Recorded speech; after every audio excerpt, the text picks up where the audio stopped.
500 acre பொறும்போக்கு இடத்துல college கட்டி காசு பாக்கலாங்கிற உங்க கனவுக்கு அந்த அகிலாண்டேஸ்வரி ஆப்பு வச்சிட்டாளா?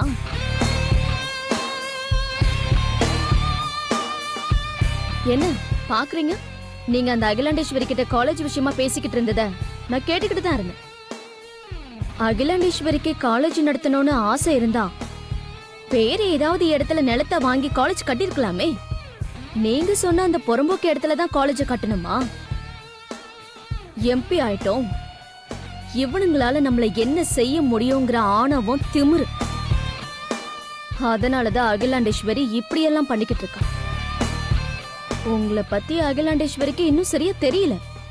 அகிலாண்டேஸ்வரிக்கு பயந்துகிட்டு நீங்க அமைதியா இருந்தா அந்த 500 ஏக்கர் உங்க கைய விட்டு போயிடும். அதனால உங்க பழைய முகத்தை அந்த அகிலாண்டேஸ்வரி கிட்ட காட்டுங்க. இப்பதான் நீங்க கல்வி தந்தை. இதுக்கு முன்னாடி கட்ட பஞ்சாயத்து, கள்ளச்சாராயம், நில ஆக்கிரமிப்பு, மணல் கடத்தல், ஆள் கடத்தல்னு அத்தனை சட்ட விரோதமான வேலையெல்லாம் செஞ்சுதான் இந்த நிலைமைக்கு வந்திருக்கீங்கன்னு அந்த அகிலாண்டேஸ்வரிக்கு புரிய வச்சு காலேஜ் விஷயத்துல உங்களோட ஒத்து போக சொல்லுங்க. இல்லனா வேலைக்கு போக சொல்லுங்க. அகிலாவுக்கு பயந்து நீங்க இப்ப பேசாம இருந்தீங்கன்னா அப்புறம் உங்ககிட்ட இருக்கிற ஸ்கூல் காலேஜையும் அகிலா புடுங்கிக்கிட்டு உங்களை நடு ரோட்ல விட்டுருவா. நான் இதுக்கு உங்ககிட்ட இதெல்லாம் சொல்றேன்னு பாக்குறீங்களா? அந்த அகிலாண்டேஸ்வரியால பாதிக்கப்பட்டவங்கல்ல நானும் ஒருத்தி.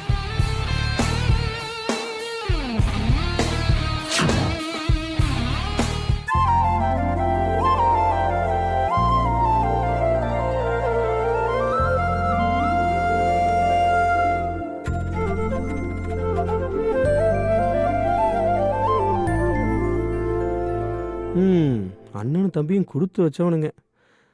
கல்யாணத்துக்கு அப்புறமும் ரொமான்ஸ் பண்றானுங்க. நம்மளுக்கு தான் ஒன்றும் செட் ஆக மாட்டேங்குது. அருண், அருண் என்ன நம்மளை எப்படி அசிங்கப்படுத்துறான்? டேய், அதானே ஒருத்த சந்தோஷமா இருந்தா உனக்கு பிடிக்காது. ஏன்டா இப்படி சிவன் பூஜையில கரடி போந்த மாதிரி டிஸ்டர்ப் பண்ணிட்டு இருக்க? போடா அந்த பக்கம். ரொமான்ஸ்ல தீய வைக்க. ஐஷு, கண்டினியூ பண்ணலாம். இப்ப என்ன பார்த்தா உனக்கு அப்படித்தான் தோணும். சரி சரி, கார் கீயை கொடு, நான் வெளியே கிளம்புறேன். சாவியும் கிடையாது, ஒண்ணும் கிடையாது. ஃபர்ஸ்ட் நீ கிளம்பு, காத்து வரட்டும். ஓ அப்படியா? வரண்டி.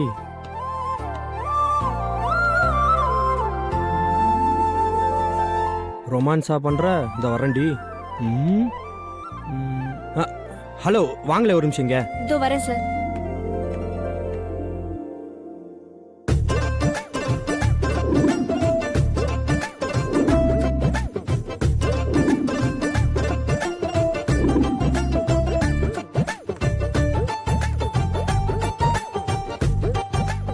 ரொமான்ஸா பண்ற ரொமான்ஸு இன்னும் லைஃப்ல ரொமான்ஸே கிடையாதுடா.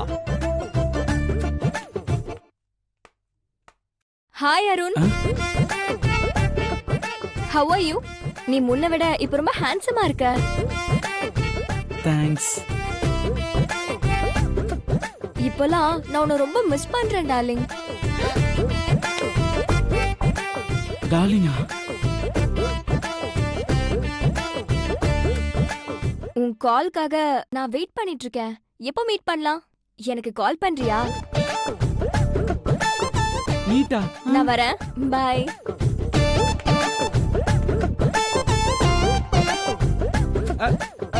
ஐஷா, அப்படிலாம் பார்க்காத ஐசு. அந்த பொண்ணு எனக்கு யாருன்னே தெரியல. முன்ன பின்ன நான் பார்த்ததே இல்ல. சக்க. நீ எல்லாம் திருந்தவே மாட்ட அருண். உன்னெல்லாம் திருத்தவே முடியாது. ஐசு, ஐசு.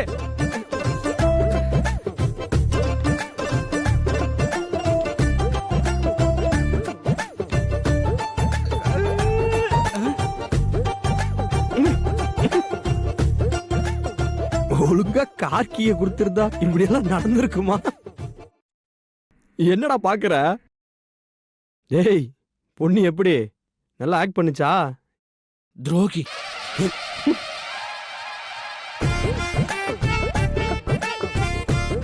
இனி நானா ஐஸ்வர்யாட்ட சொல்ற வரைக்கும் ஐஸ்வர்யா உன்னை நம்பவே நம்பாது. ஷாமு, ஐஸ்வர்யா கிட்ட நீ என்னதான் என்னை பத்தி தப்பா சொன்னாலும் ஐஸ்வர்யா நான் நம்ப மாட்டான். அது எப்படி? அது எப்படியா? ம் இப்படி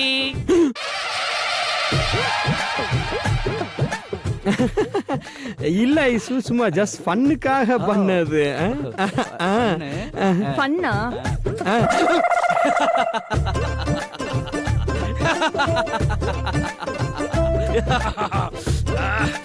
சக்சஸ்.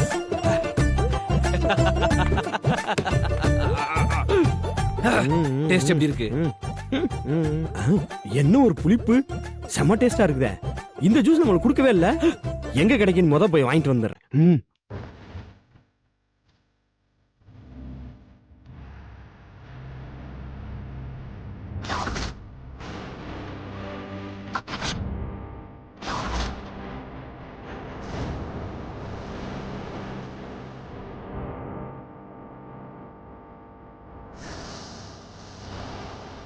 மேடம், நீங்க எம்பி ஆனா நீங்க எங்களுக்கு ஹெல்ப் பண்ணுவீங்கன்னு நம்பிதான் நாங்க உங்ககிட்ட வந்து இந்த இடத்துல புறம்போக்கு நல்லா காலியா இருக்கு, இந்த இடத்துல காலேஜை கட்டலான்னு ஐடியா கொடுத்தோம். நாங்க சொன்ன ஐடியா உங்களுக்கு பிடிக்கலன்னா இது எனக்கு ஒத்து வராதுன்னு பெருந்தன்மையா சொல்லி விலகி இருக்கலாம். அதை விட்டுட்டு காஞ்சி போன மாடு கம்ப தின்னுட்டு போன கதையா எங்க பழப்புல மண்ணள்ளி போடுறீங்களா மேடம்? இது நியாயமா? மேடம், உங்களால எங்களுக்கு நல்லது நடக்குது, லாபம் கிடைக்குதுன்னு தெரிஞ்சா நாங்க 4 பேரும் நாய்க்குட்டியா உங்க காலை சுத்திக்கிட்டு இருப்போம். ஆனா உங்களால எங்களுக்கு லாபம் கிடைக்காது, நஷ்டப்பட்டு நிப்போன்னு தெரிஞ்சது வேட்ட நாயா மாதிரி கடிச்சு கொதறிடுவோம்.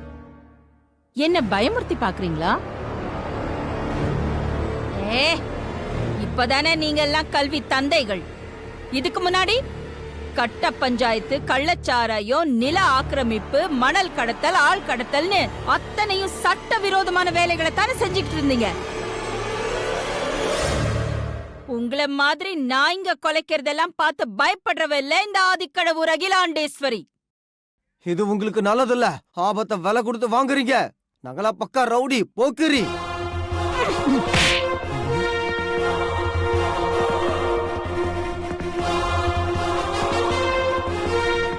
நான் ஆதிக்கடவுர் அகிலாண்டேஸ்வரிடா. என்னையே எச்சரிக்கை பண்றியா? பொம்பளை தானே, மிரட்னா பயப்படுவேன் நினைச்சியா? ஏய், நான் ஒண்ணு உயிருக்கு பயந்தவ இல்லடா. மக்களோட அன்புக்கும் பாசத்துக்கும் கட்டுப்படுவேனே தவிர உங்கள மாதிரி கிரிமினல்ஸோட மிரட்டலுக்கெல்லாம் நான் ஒரு நாளும் பயப்பட மாட்டேன். ஏய், என்ன சொன்னீங்க? நான் விலகி போகணுமா? அது நடக்காது. இந்த அகிலாண்டேஸ்வரி எப்பவும் எதுக்கும் முன் வச்ச கால பின் வச்சதே கிடையாது. என்ன நடந்தாலும் நான் சொன்னதை நடத்தி காட்டுவேன். நீங்க சொன்ன அதே இடத்துல நான் ஃப்ரீ காலேஜ் கட்டத்தான் போறேன். உங்களால என்ன பண்ண முடியும்? ஏய், முடிஞ்சா நான் கட்ட போற காலேஜ் செவுத்துல சின்னதா ஒரு கீறல் போட்டு காட்டுங்கடா, பாப்போம். உங்க 4 பேருக்கும் இப்போ இதே இடத்துல நான் உயிர் பிச்சை போடுறேன். உயிர் மேல ஆசை இருந்தா வந்த தடமும் தெரியாம இருந்த இடமும் தெரியாம இங்க இருந்து ஓடிடுங்க. இல்ல தொலைச்சிடுவேன்.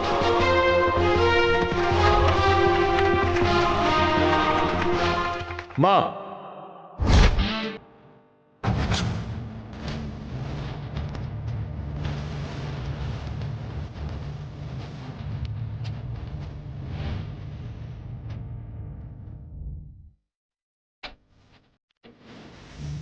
இந்த மாதிரி ஆளுங்க இருக்கிறது நம்ம சொசைட்டிக்கு தான் ஆபத்து. நீங்கள் சொல்லுங்க, இங்கேயே உங்களுக்கு முடிவு கட்டிடுறேன். தெரிந்ததுக்கு இவங்களுக்கு ஒரு வாய்ப்பு கொடுத்து பார்க்கலாம். ஆதி, இப்போ அவங்கள எதுவும் பண்ணாத, விட்டுரு.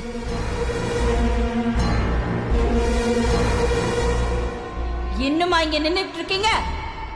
போங்க இங்க இருந்து.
அவங்க மேல செருப்பு படலையே.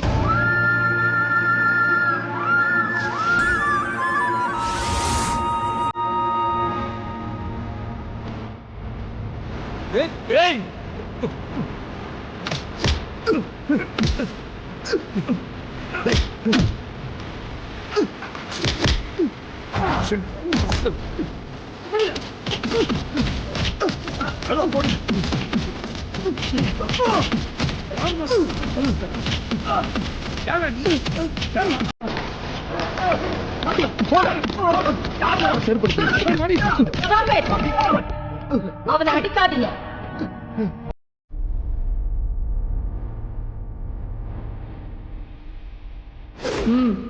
விடுங்க. அம்மா, இவன் பண்ண காரியத்துக்கு இவனை சும்மா விடக்கூடாதுமா. இவனை அடிச்சு என்ன பண்ணுவ? இவன் வெறும் அம்புதான். அடிக்க வேண்டியது இவனே இல்ல, இந்த அம்பை எய்த ஆள.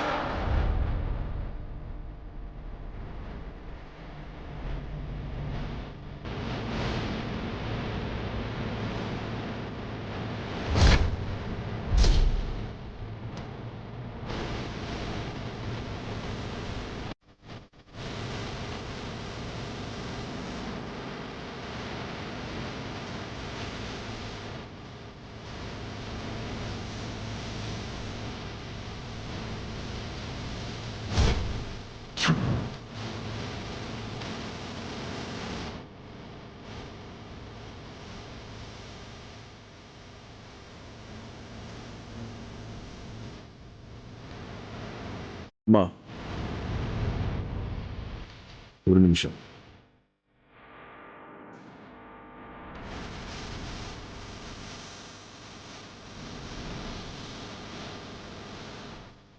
உங்க கையால் எத்தனை வாட்டி அடி வாங்கினாலும் இவளுக்கு புத்தி வராது. இவ திருந்தவும் மாட்டா. மித்ரா, இங்க வா.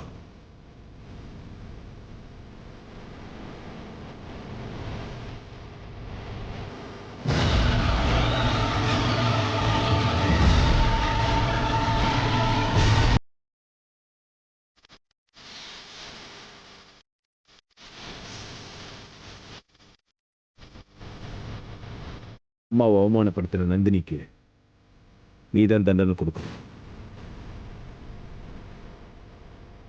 உன் கையால் அவ கண்ணம் பழுக்கிற மாதிரி ஒரு அரட்டு.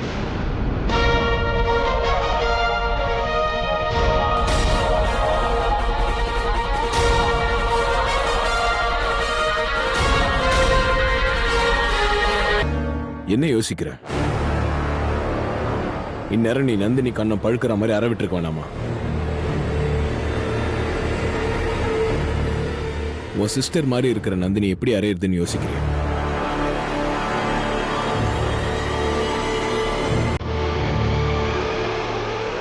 அப்படியெல்லாம் இல்ல. ஆண்டி அவமானப்படுத்தின இந்த நந்தினி எனக்கும் எதிரிதான். அப்போ போய் அற. ஏன் யோசிக்கிற?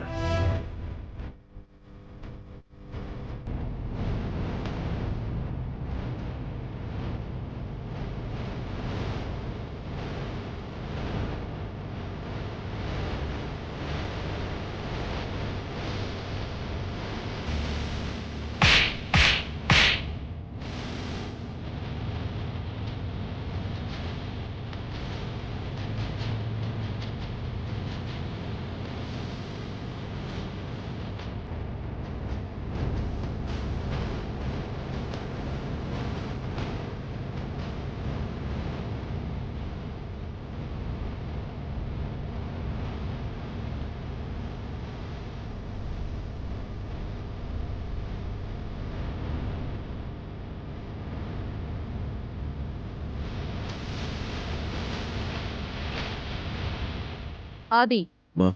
நான் வீட்டுக்கு போறேன். நீ இருந்து பாத்திய முடிச்சிட்டு வா. சரிம்மா. வாங்க.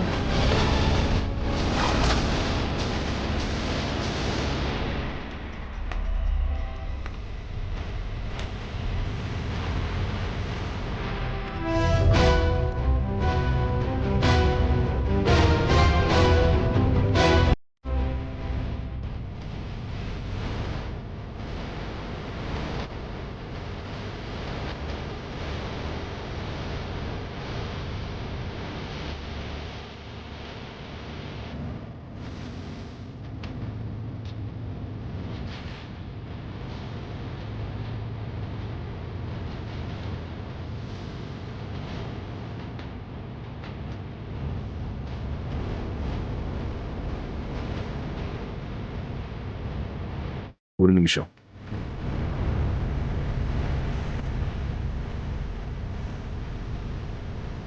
தீபக்கை நீ தான் கடத்தி வச்சிருக்கேன்னு எனக்கு நல்லா தெரியும். ஆனா ரொம்ப நாள் உன் பாதுகாப்புல அவனை வச்சிருக்க முடியாது. தீபக் எப்படி உன்கிட்ட இருந்து வெளியே கொண்டு வரணும்னு எனக்கு தெரியும். ஏபிஎஸ் கார்ப் மூலியமா. என்ன புரியலையா? ஆளை காணோம் கண்டுபிடிச்சு கொடுங்கன்னு கோர்ட்ல ஒரு மனு கொடுப்பாங்களா? அது மூலியமா கண்டுபிடிச்சு உன் தங்கச்சி மித்ராவை என் வீட்டை விட்டு வெளியே அனுப்ப போறேன். அதுக்கப்புறம் என் குடும்பத்தை அழிக்கணும்னு துடிச்சிட்டு இருக்கிற உன்னையும் உன் ஆட்டத்துக்கும் நிரந்தரமா முடிவு கட்ட போறேன்.